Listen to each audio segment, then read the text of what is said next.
estar analizando algunos pasajes, principalmente del Evangelio según Lucas, así que pueden mientras ir abriendo sus Biblias ahí. Entonces,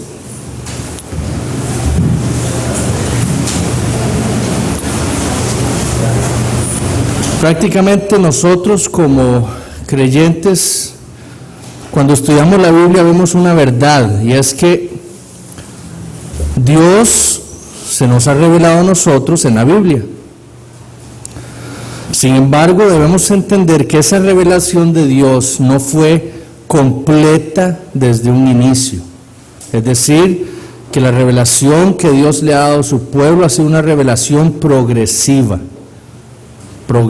Es decir, Él se ha ido manifestando y revelando no solo su persona, su carácter, sus atributos, sino sus planes con respecto a su creación de una manera progresiva, y es así como nosotros debemos entender las Escrituras.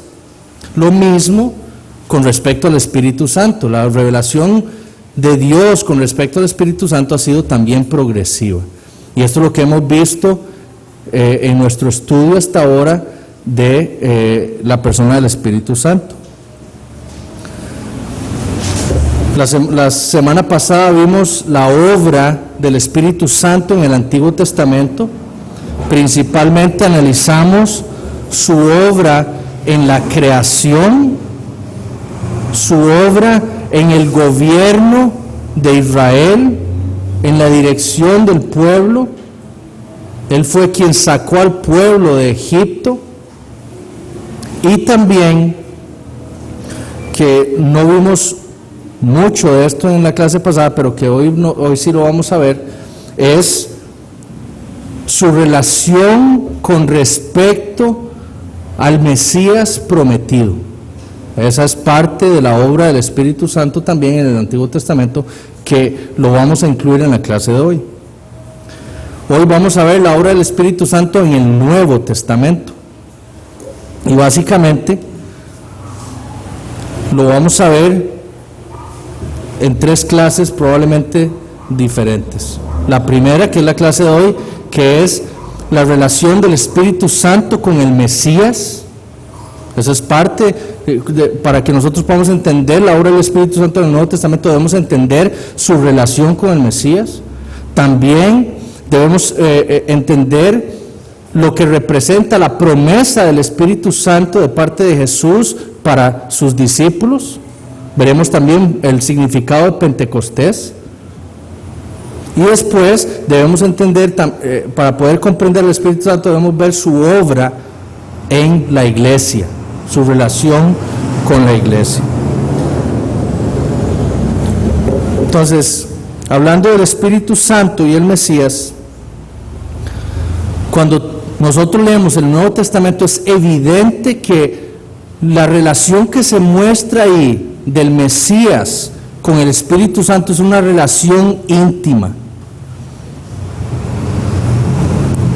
La obra del Espíritu Santo en el Nuevo Testamento y con relación al Mesías salta a la vista en la concepción de Jesús, en su bautismo, en su ministerio, en las obras que el Mesías hizo.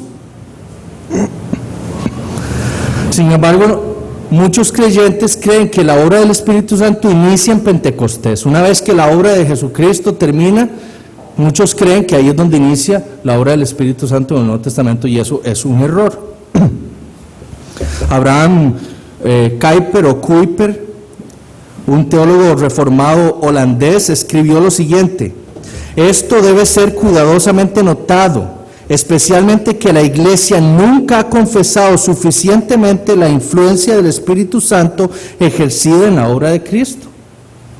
La impresión general es que la obra del Espíritu Santo inicia cuando la obra del mediador en la tierra ha acabado, como si hasta ese tiempo el Espíritu Santo celebrara su divino día de reposo. Sin embargo, la Escritura nos enseña una y otra vez que Cristo realizó su obra mediadora controlado e impelido por el Espíritu Santo. O sea, nosotros vemos en la Biblia, desde Génesis 1 vemos donde inicia la obra del Espíritu Santo. Y en el Nuevo Testamento debemos entenderlo igual. Con respecto al Mesías, la obra del Espíritu Santo prácticamente inicia con la concepción del Mesías. Entonces, ¿cuál es esta obra que nosotros debemos entender del Espíritu Santo en relación a Cristo? Lo vamos a ver en 6 puntos. El primero es el Espíritu Santo y la encarnación. ¿Qué relación hay ahí? Y lo que nosotros debemos admitir cuando leemos el Nuevo Testamento es que el Espíritu Santo estuvo totalmente involucrado en la concepción o en la encarnación de la segunda persona de la Trinidad. Primero, esto lo vamos a ver en de dos maneras. Primero, que fue el Espíritu Santo quien con profecías preparó el camino para el Mesías. Lo vemos, por ejemplo, hemos visto ya bastantes pasajes en Isaías 7, Isaías 9, Isaías 42, Isaías 61, Isaías 62, en donde nos hablan del Mesías prometido y nos hablan también del siervo sufrido de Dios. Entonces, en el Antiguo Testamento nosotros vemos la obra de profecía que el Espíritu Santo hizo con respecto a este Mesías que iba de venir.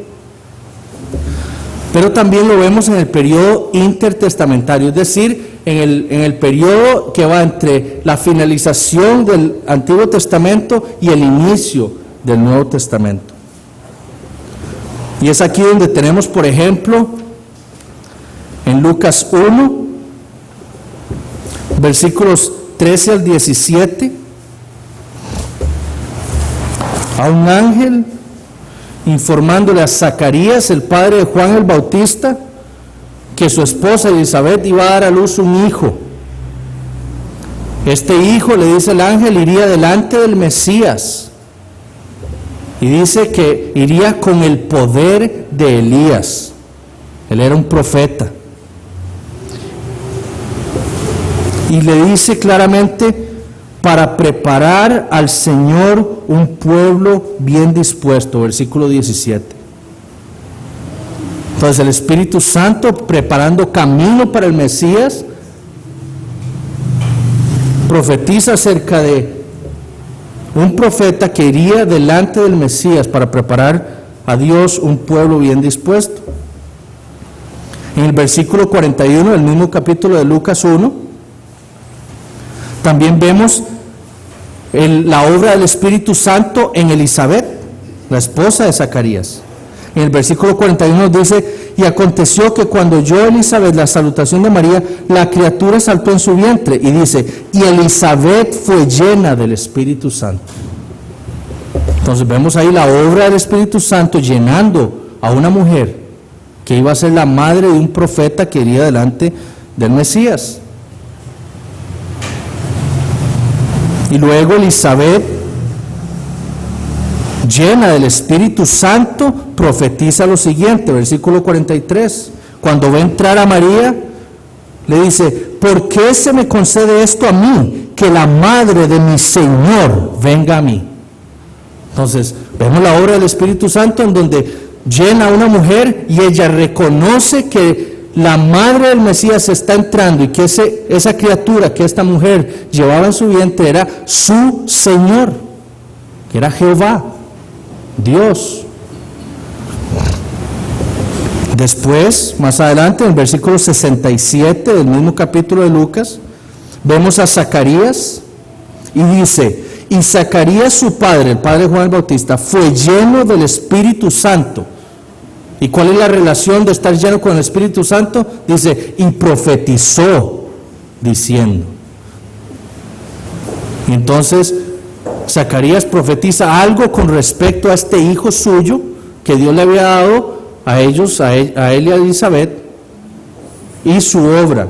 Y dice, versículo 76, y tú, niño, profeta del Altísimo serás llamado, porque irás delante de la presencia del Señor para preparar sus caminos, para dar conocimiento de salvación a su pueblo, para perdón de sus pecados, por la entrañable misericordia de nuestro Dios, con que nos visitó desde lo alto la aurora, para dar luz a los que habitan en tinieblas y en sombra de muerte, para encaminar nuestros pies por camino de paz.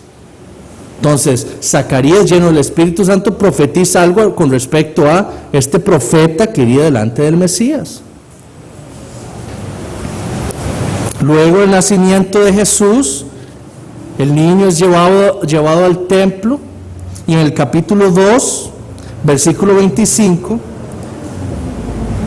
leemos algo acerca de un hombre llamado Simeón, y dice: y he aquí, había en Jerusalén un hombre llamado Simeón, y este hombre, justo y piadoso, esperaba la consolación de Israel. ¿Y qué dice del Espíritu Santo? Y el Espíritu Santo estaba sobre él. Entonces vemos la obra del Espíritu Santo en relación al Mesías, primero en su manera de preparar el camino por medio de profecías del Mesías. Y Simeón, lleno del Espíritu Santo, teniendo el Espíritu Santo sobre sí, dice en el versículo 32, con respecto a este niño que le traían al templo: luz para revelación a los gentiles y gloria de tu pueblo Israel. Eso solo lo puede decir alguien que ha sufrido la acción, que ha sentido la acción del Espíritu Santo sobre sí. Entonces, el Espíritu Santo, con relación al Mesías, como dijimos, se encargó de declarar que Jesús era el cumplimiento de todas las promesas de Dios para con Abraham, que Él era el Salvador del cual había profetizado David en los Salmos. Eso es lo que el Espíritu Santo hizo en este periodo intertestamentario, preparando el camino para el Mesías. Segundo, también, el Espíritu Santo estuvo totalmente involucrado en el diseño de la humanidad de Cristo. Él estuvo totalmente involucrado en la concepción de la segunda persona de la Trinidad. Vemos un momento, vayamos a Mateo 1, para ver qué es lo que nos dice la Escritura con respecto a la obra del Espíritu Santo, con respecto a la concepción del Mesías.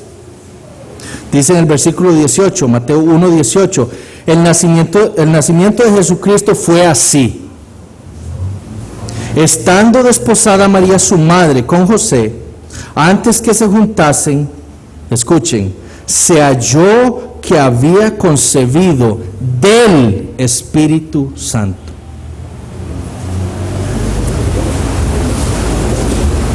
Versículo 20, y pensando en esto, José, he aquí un ángel del Señor le apareció en sueños y le dijo: José, hijo de David, no temas recibir a María tu mujer, porque lo que en ella es engendrado del Espíritu es. Volvamos a Lucas 1.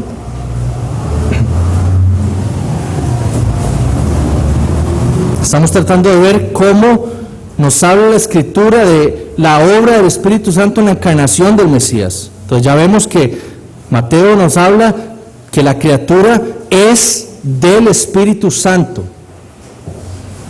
Lucas 1:35 dice: respondiendo el ángel le dijo a María: el Espíritu Santo vendrá sobre ti, y el poder del Altísimo te cubrirá con su sombra. Por lo cual también el santo ser que nacerá será llamado Hijo de Dios. Y noten que si ustedes van a un versículo más adelante, después nos habla, el ángel habla también de la concepción de Juan el Bautista en Elizabeth. Y notan, podemos preguntarnos por qué Lucas pone las dos concepciones prácticamente una seguida de la otra. Porque lo que vemos que ocurre en María es algo totalmente extraordinario. a diferencia del relato que nos habla de Elizabeth. En María se nos describe al Espíritu Santo sobre ella, al poder del Altísimo que la cubre como una sombra. En Elizabeth no ocurre lo mismo.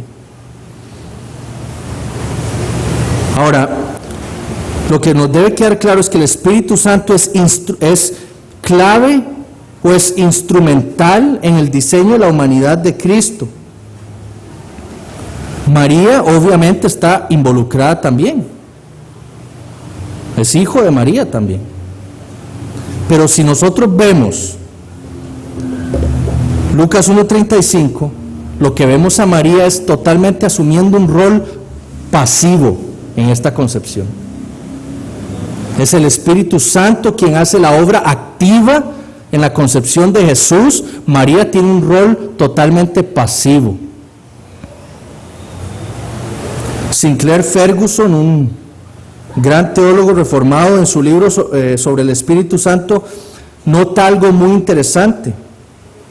En este pasaje, Lucas 1:35, cuando dice, y el poder del Altísimo te cubrirá con su sombra, se utiliza un verbo griego que es episkiazo.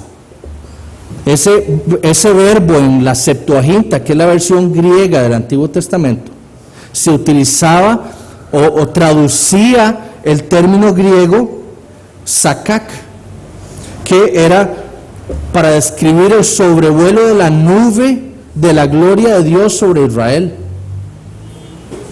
Entonces, Lucas utiliza el mismo verbo que utiliza la Septuaginta para describir la historia del Éxodo, en donde el Espíritu Santo, en Éxodo 40, la nube de la gloria de Dios cubre a Israel, para describir prácticamente lo mismo que ocurrió en María, donde el Espíritu Santo cubre a María, Dios cubre a María y ocurre la concepción.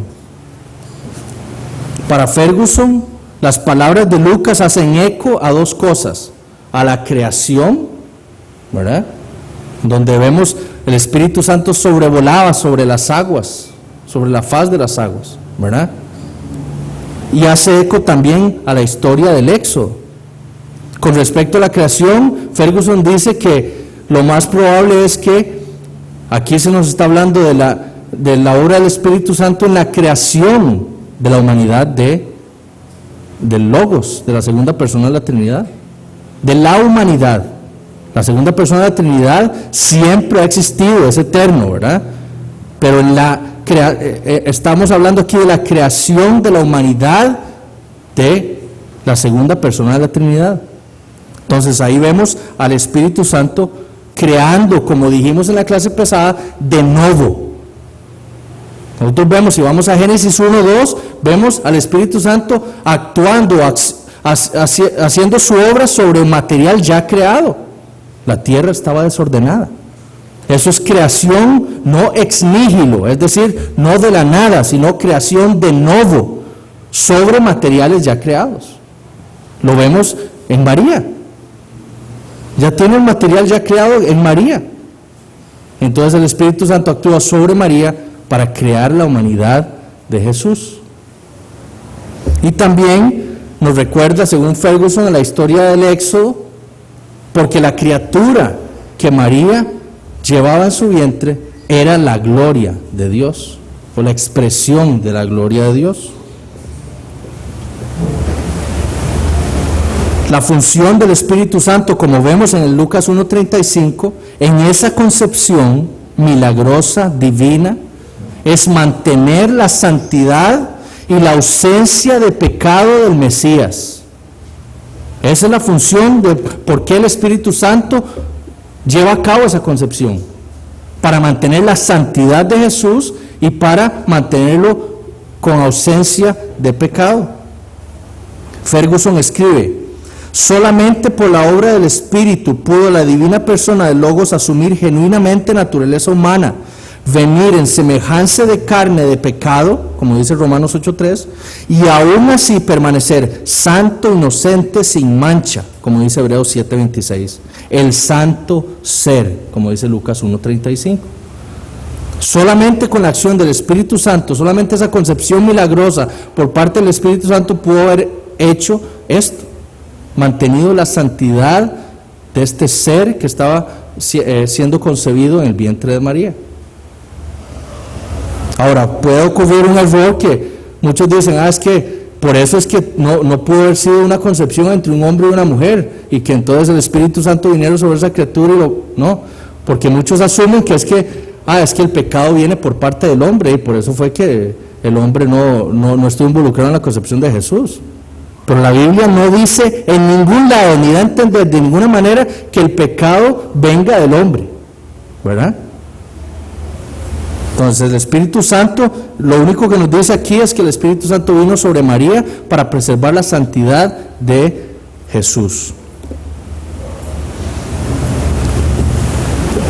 Y es por medio del Espíritu Santo que Cristo, como el inaugurador de la nueva humanidad, vino al mundo. Es por medio del Espíritu Santo, no como cualquier persona, sino por medio del Espíritu Santo. Siendo concebido por el Espíritu Santo, es como la segunda persona de la Trinidad entra al mundo, como el que inicia esa nueva humanidad. Y es por eso que la concepción virginal es esencial para nuestra salvación. Ahora existen teólogos liberales diciendo que realmente no importa si Cristo nació de una virgen o no, si su concepción fue virginal o no. Por supuesto que tiene relevancia. Para nuestra salvación es esencial que así es como haya sido, porque si no, la santidad de esta criatura no hubiese sido perfecta, no hubiese sido preservado del pecado. Ahora, ¿cuál es la relación del Espíritu Santo y la vida del Mesías antes de su ministerio?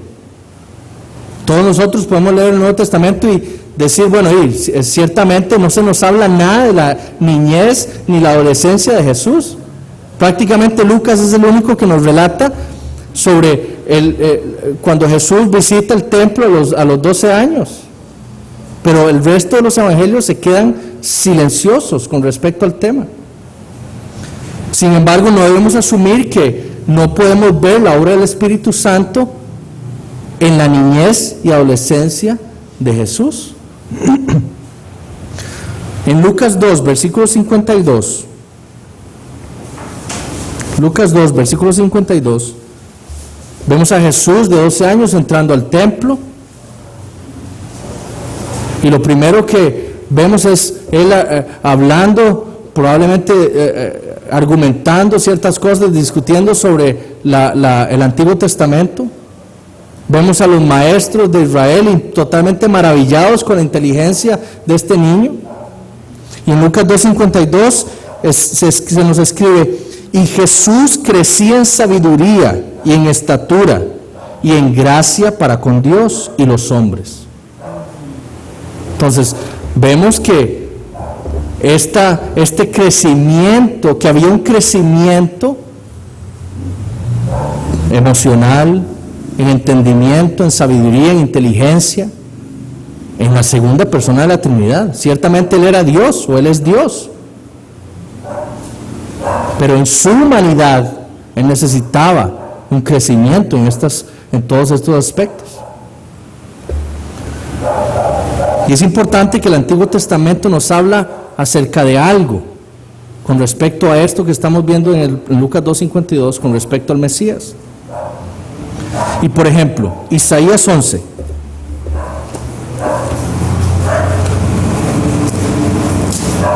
Es una profecía acerca del Mesías, el ungido de Jehová. Isaías 11, versículos del 1 al 3 dice: saldrá una vara del tronco de Isaí, y un vástago retoñará de sus raíces. Y dice: y reposará sobre él el espíritu de Jehová. ¿Quién es este espíritu? Espíritu de sabiduría y de inteligencia, espíritu de consejo y de poder, espíritu de conocimiento y de temor de Jehová. Y dice: y le hará entender diligente en el temor de Jehová. Entonces, claramente el pasaje en Lucas 2:52 no nos dice que el Espíritu Santo era quien estaba haciendo esto sobre Jesús, dándole mayor inteligencia, mayor sabiduría, ¿verdad? Pero el Antiguo Testamento nos habla algo con respecto a la obra del Espíritu Santo sobre el Mesías, que Él era el que le daba, el Espíritu de Jehová estaba sobre Él y le daba, era un espíritu de conocimiento, de inteligencia, de sabiduría. Era el Espíritu Santo actuando sobre la humanidad de la segunda persona de la Trinidad, por la cual Él podía crecer en sabiduría, en consejo, en temor de Jehová. Isaías 42:1 dice: he aquí mi siervo, yo le sostendré, mi escogido, en quien mi alma tiene contentamiento.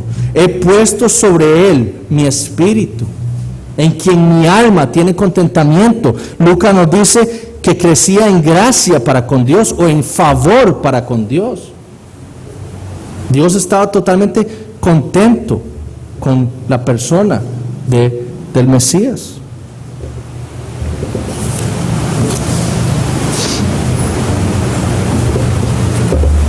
Entonces debe quedarnos claros que el ministerio del Espíritu Santo en la vida de Jesús, en estos años secretos o no revelados, estaba relacionada principalmente con el crecimiento en su inteligencia, en su sabiduría, crecimiento en el temor de Dios, crecimiento en su relación íntima con el Padre,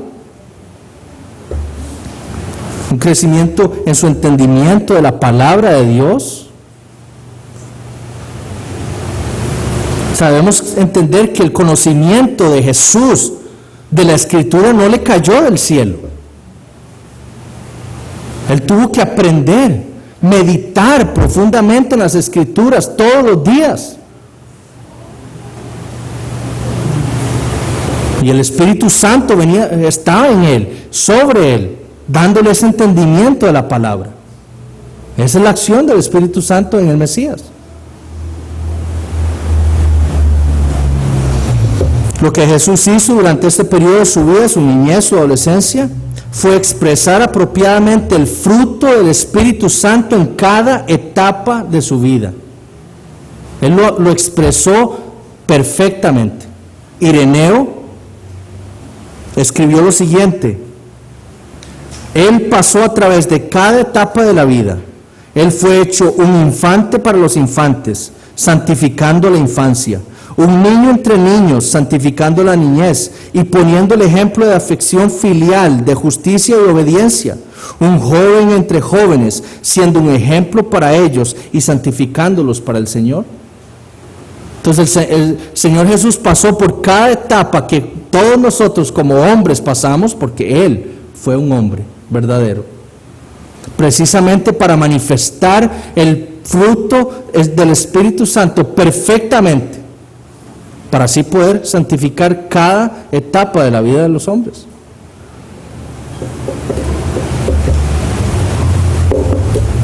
¿Cuál es la relación del Espíritu Santo y el bautismo de Jesús?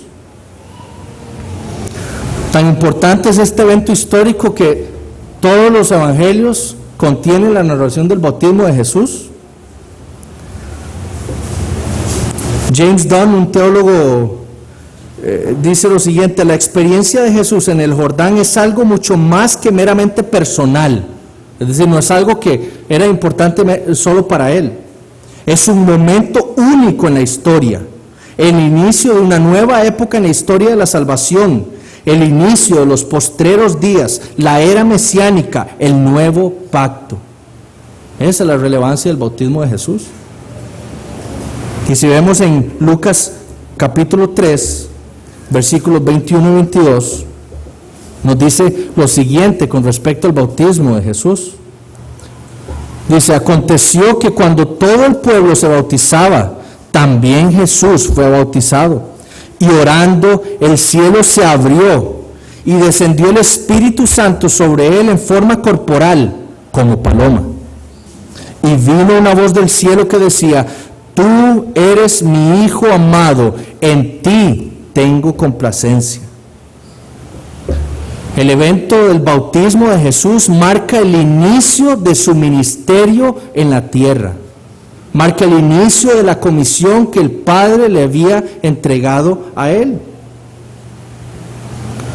Y esto lo vemos claramente cuando Jesús, inmediatamente después de este relato, entra en una sinagoga en Lucas 4 y le dan el rollo del profeta Isaías y se identifica como ese hombre, ese Mesías prometido que vendría a la tierra a dar libertad, a predicar las buenas nuevas, a dar vista a los ciegos. Él se identifica de esa manera. Y eso ocurre inmediatamente después de su bautismo. Es ahí donde él es ungido. Él se identifica entonces como el profeta tan esperado por Israel. Además se nos habla que él más o menos tenía 30 años cuando esto ocurre. Quizás esa era, lo más probable es que esa era la edad en la cual los sacerdotes entraban en su ministerio. Entonces Cristo identificándose así por medio del Espíritu Santo como el sacerdote, el sumo sacerdote de su pueblo. Y esta voz que en el versículo 22 decía, tú eres mi hijo amado, en ti tengo complacencia, quizás sea un eco del Salmo 2:7,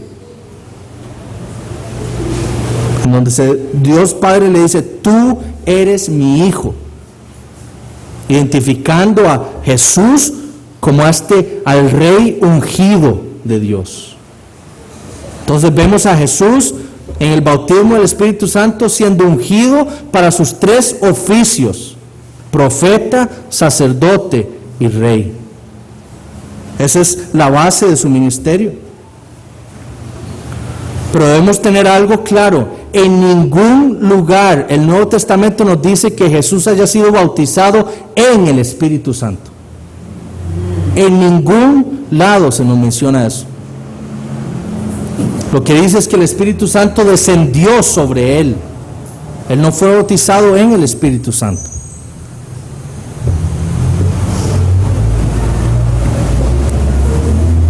Y lo que vemos, por ejemplo, en Lucas 4, versículo 18, dice, él mismo, Jesús dice, el Espíritu Santo está sobre mí.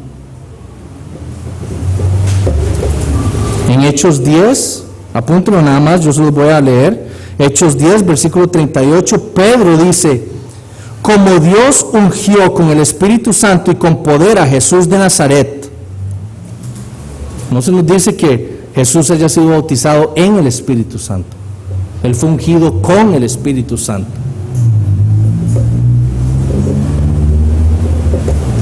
Entonces, con respecto a su bautismo, el descenso del Espíritu Santo sobre Jesucristo es base para el inicio de su ministerio como profeta, sacerdote y rey. Esa es la comisión que el Padre le ha entregado a él y por la cual fue ungido con el Espíritu Santo. ¿Qué tiene que ver el Espíritu Santo y las tentaciones de Jesús? Bueno, esta comisión de la que estamos hablando, que fue iniciada en el bautismo de Jesús, no iba a pasar sin pruebas. De alguna manera, el Espíritu Santo estaba preparando también a Jesús para lo que venía, preparándolo para el conflicto. Y noten, por ejemplo, cómo hablan los evangelios con respecto a lo que ocurre después del bautismo, para que vean cómo el Espíritu Santo está preparando a Jesús para el conflicto. Marcos 1:12 dice, y luego el Espíritu le impulsó al desierto. El Espíritu lo llevó inmediatamente después del bautismo, lo lleva al desierto. Mateo 4:1 dice, entonces Jesús fue llevado por el Espíritu al desierto. ¿Con qué fin? Para ser tentado por el diablo. El Espíritu Santo también tiene parte en las tentaciones de Jesús. Es quien lo lleva al desierto con el fin de que sea tentado. Lucas 4, versículo 1 dice, Jesús, oigan lo que dice, lleno del Espíritu Santo, volvió del Jordán y fue llevado por el Espíritu al desierto. Entonces vemos la obra del Espíritu Santo también en las tentaciones de Jesús. Él es quien lo lleva. Él es quien está en él con toda llenura. y está sobre él con todo poder. El Espíritu Santo era necesario aquí en las tentaciones debido a la humanidad de Cristo. Era totalmente necesario. En su humanidad, Cristo no podía estar enfrentando este conflicto sin el Espíritu Santo, porque era hombre. Como Dios, Él obviamente tenía todos los atributos de la deidad, pero en su humanidad, Él compartía todo lo que nosotros, nuestras debilidades, tenemos.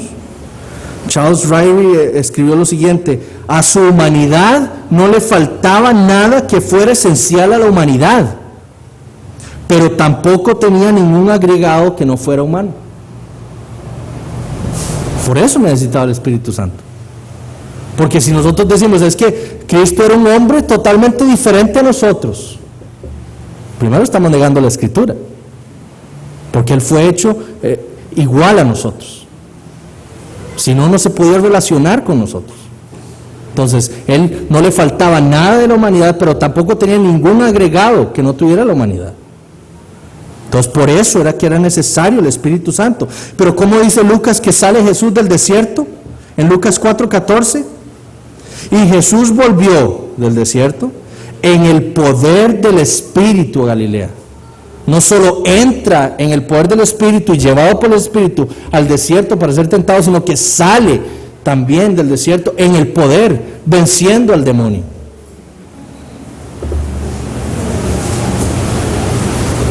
En esta experiencia en el desierto, habiendo sido tentado por Satanás, Jesús confirma su propia identidad y su ministerio. Es ahí donde Él confirma quién es Él y qué es el ministerio que el Padre le ha encargado, como el Hijo de Dios y como el siervo sufrido. Y todo por la obra del Espíritu Santo en Él. Ferguson escribe: el conflicto en el cual Jesús estuvo, por lo tanto, debe ser visto como una repetición de Edén. Como Adán antes que Él, Jesús fue incitado a ser como Dios y rechazar su palabra. Pero Él escogió el camino de glorificar a Dios por medio de obediencia y sufrimiento. Su resistencia y fidelidad contrastan también con los 40 años de caminar y pruebas en que el pueblo contristó al Espíritu en lugar de conformarse a su guía. Ellos se rebelaron contra el Espíritu, quien los sacó de Egipto, y le entristecieron. Por el contrario, Jesús, ungido con el Espíritu, fue llevado obedientemente a través de la prueba del desierto. Es la obra del Espíritu Santo quien hace a Jesús el verdadero Israel y el verdadero Adán. Sin el Espíritu Santo esto no hubiera podido ser. Entonces vemos la obra y tan importante del Espíritu Santo con el Mesías.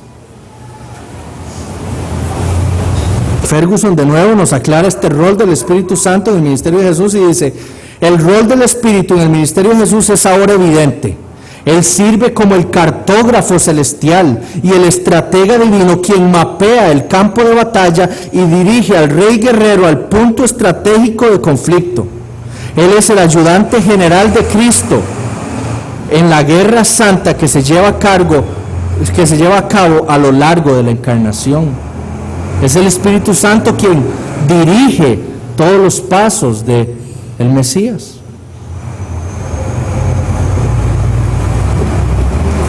¿Qué tiene que ver el Espíritu Santo con los milagros de Jesús?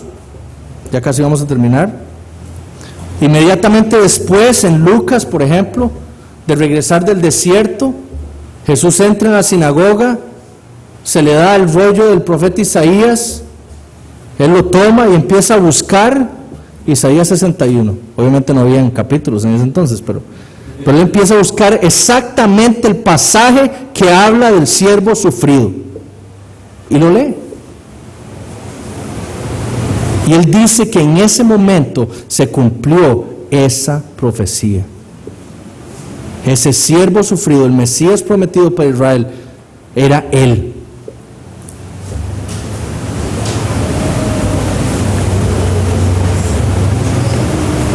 cuando Jesús toma ese pasaje en Isaías 61, lo claro es que ahí dice: el Espíritu está sobre mí. Pero Isaías 61:1 dice que sobre él estaba que el Espíritu de Jehová el Señor estaba sobre él. Él había sido ungido, este Mesías había sido ungido con el Espíritu de Jehová. Y luego de esto vemos un exorcismo, vemos la sanación de la suegra de Pedro y vemos muchas más sanaciones y exorcismos hechos por Jesús. ¿Cómo salió del desierto? Lleno, en el poder del Espíritu Santo. Entonces, Jesús mismo realizó los milagros que realizó por el poder del Espíritu Santo. Ciertamente hay algunos pasajes en donde podemos decir que fue por su propio poder, como la mujer del flujo, que Jesús siente que sale poder de él, identifica a la mujer que es sanada. Pero podemos decir que la obra del Espíritu Santo en los milagros de Jesús es que Jesús hizo estos milagros por el poder del Espíritu Santo, y es como Jesús mismo lo dice en Mateo 12:28, cuando está hablando acerca de la blasfemia contra el Espíritu Santo. Él dice: pero si yo por el Espíritu de Dios echo fuera los demonios, ciertamente ha llegado a vosotros el reino de Dios. Él mismo dice que es por el poder de Dios que Él hace estas cosas. Es como nosotros lo deberíamos entender. Pero también en pasajes como Isaías 61 podemos ver que parte de la obra del Espíritu Santo también estaba en la predicación de las buenas nuevas del Mesías. Porque lo que leemos en Isaías es que el Espíritu de Jehová unge, o Dios unge al Mesías con el Espíritu de Jehová, y este va a ¿qué? A predicar las buenas nuevas. El Espíritu Santo tiene que ver también en la predicación del Mesías, de las buenas nuevas del reino de Dios. Y para terminar, la relación del Espíritu Santo con la pasión y la resurrección de Jesucristo. A pesar de que el Nuevo Testamento declara que todo el ministerio fue llevado a cabo por el poder del Espíritu Santo, prácticamente únicamente en un pasaje se nos habla algo con respecto a la obra del Espíritu Santo en la pasión de Jesucristo, y otro pasaje con relación a la resurrección de Jesucristo.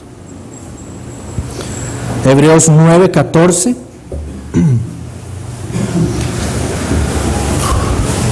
Hebreos 9:14 dice: cuánto más la sangre de Cristo, el cual mediante el Espíritu eterno se ofreció a sí mismo sin mancha a Dios. Entonces es por medio del Espíritu Santo que Cristo se ofrece a sí mismo sin mancha a Dios como un sacrificio, o como el sacrificio por los pecados. Es por el Espíritu Santo. Igual de breve, en un solo versículo quizás. Algunos han argumentado unos 2 o 3 más. Sin embargo, el análisis profundo de esos textos no nos dice que sea el Espíritu Santo, pero hay un versículo y con eso es suficiente para que nosotros afirmemos que la obra del Espíritu Santo también está presente en la resurrección de Jesucristo. No tiene que haber miles, sino uno solo es suficiente. Y en Romanos 1, versículo 4, Pablo escribe acerca de Cristo, que fue declarado Hijo de Dios con poder, según el Espíritu de Santidad, por la resurrección de entre los muertos. La Nueva Versión Internacional lo traduce de la siguiente manera: pero que según el Espíritu de Santidad fue designado con poder Hijo de Dios por la resurrección. O sea, lo que está diciendo aquí Pablo, como dijo una vez, Pablo, es que el Espíritu Santo resucitó a Jesús y lo declaró Hijo de Dios. Fue por esa resurrección que Él fue declarado Hijo de Dios con poder. Entonces vemos al Espíritu Santo la obra en su resurrección, resucitando a Jesucristo también, para que con poder fuera él declarado Hijo de Dios. Existen otros pasajes que ustedes pueden ir y tratar de leerlos y estudiarlos a profundidad, como Romanos 8:11, 1 Pedro 3:18. Y ustedes pueden, y podemos discutir después si se trata o no del Espíritu Santo. Y si el Espíritu Santo se habla ahí de algo de él con respecto a la resurrección de Jesucristo. Yo no creo que, habiendo estudiado estos pasajes a profundidad, yo no creo que esos dos pasajes, Romanos 8:11 y 1 Pedro 3:18, tengan algo que ver con el Espíritu Santo. Pero eso lo podemos discutir. Bueno, hermano, muchas gracias. ¿Alguna pregunta? No. La clase de hoy lo tiene Álvaro para que se la pidan para la próxima. Muchas gracias.